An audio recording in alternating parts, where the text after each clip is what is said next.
I will die to save Israel and all of humanity from terrorism, vows Brit law student, 23, called up to fight Hamas.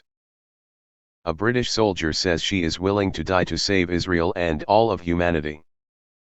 Kinneret Hamburger, 23, is one of 300,000 reservists called up by Israel to fight the battle to crush Hamas. But the Israel Defense Forces lieutenant is clear this is not just a fight to save Israel from Hamas, it is a fight to save the Western world.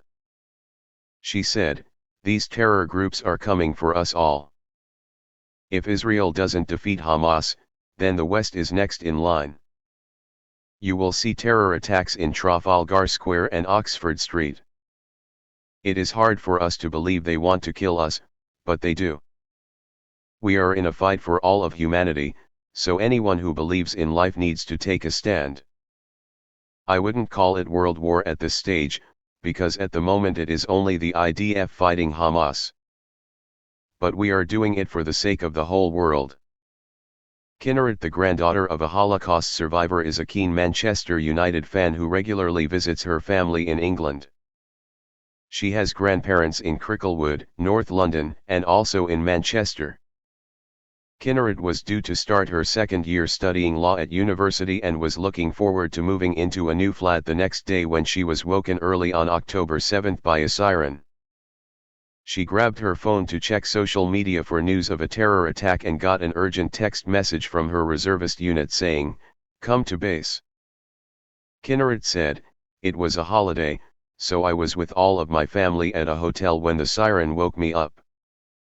Before I even had a chance to check what was happening, I got the text message. My older brother and his wife, who are also reservists, were also on their way to their bases, as were all of my friends. I didn't even pack my bag. I just got in my car and drove. My mum packed my things at the hotel for me later." Kinneret now has a crucial role in Israel's war on terror, but cannot reveal operational details for security reasons. But she was happy to meet the Sun in an open-air cafe in Tel Aviv to explain why Israel is in a fight, not just for its own survival, but for all of Western civilization. As we spoke, 5 booms erupted over our heads, a loud reminder that this country is at war. Iron Dome, she said, calmly explaining how the country's anti-missile system had just taken out incoming Hamas rockets. Kinneret reflects the mixed nature of the Israeli army, where 20% of combat soldiers are female. She said, "A lot of women are fighting in combat roles. I read about a female commander whose unit killed 100 terrorists. If it comes to a situation where I have to fire my gun, then there is no question. I have no other choice. Hamas declared war, and so we have no option but to fight for our lives. Ever since Hamas terrorists were running around our communities with RPGs and Kalashnikovs, we've been in combat roles. Some people might consider it strange that young women like me are going to war. But we have grown up with constant sirens, knowing we would do national service and knowing we are surrounded by people who educate their kids from the age of 6 to murder Jews. I am fighting not just for my life, but for everyone who values life." Kinneret said Israelis are sacrificing themselves not just for their country, but for the West too. She said, "That's why world leaders like Joe Biden and Rishi Sunak have been here. They understand that if Israel doesn't defeat Hamas, the West is next in line." Kinneret's textile engineer.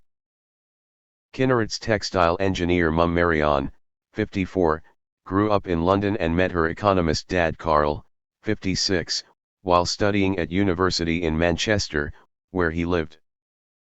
They dated, split up, and then both emigrated to Israel separately. They met again, got back together, and then married and had 4 children, 3 of them sons. They are a close family, but Kinneret has been too focused on the war to have an in-depth conversation with her mother. She said, "I haven't got time to talk about feelings and emotions at the moment. I am just focused on the mission. I had a friend who was a soldier in a special unit who was murdered in the days after October 7th. but I haven't mourned him yet either. I will find time for that later when we have won the war. My mother is strong, like all Israelis. But she is also a mum who worries about her kids, like all mums do. Which one is she at the moment? Probably both.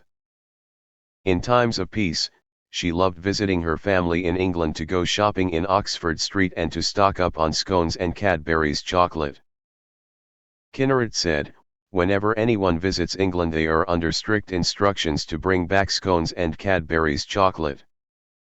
She added, I am very proud of my British roots. To prove it, she showed off a pair of Union Jack socks she was wearing because she had run out of clean army issue ones. The light-hearted chat. The light-hearted chat about patriotic socks did not last long before she returned to the business of war.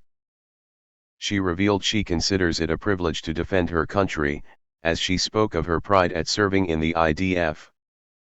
She said, "It's who I am. There is a bit of me that is always a soldier.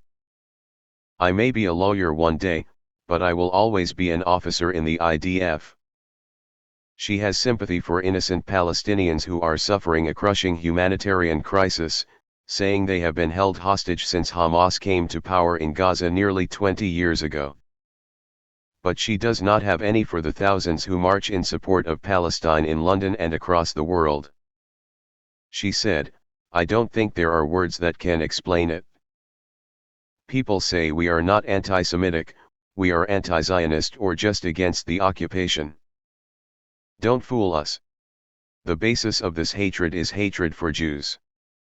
It's anti-Semitic and anti the Western world.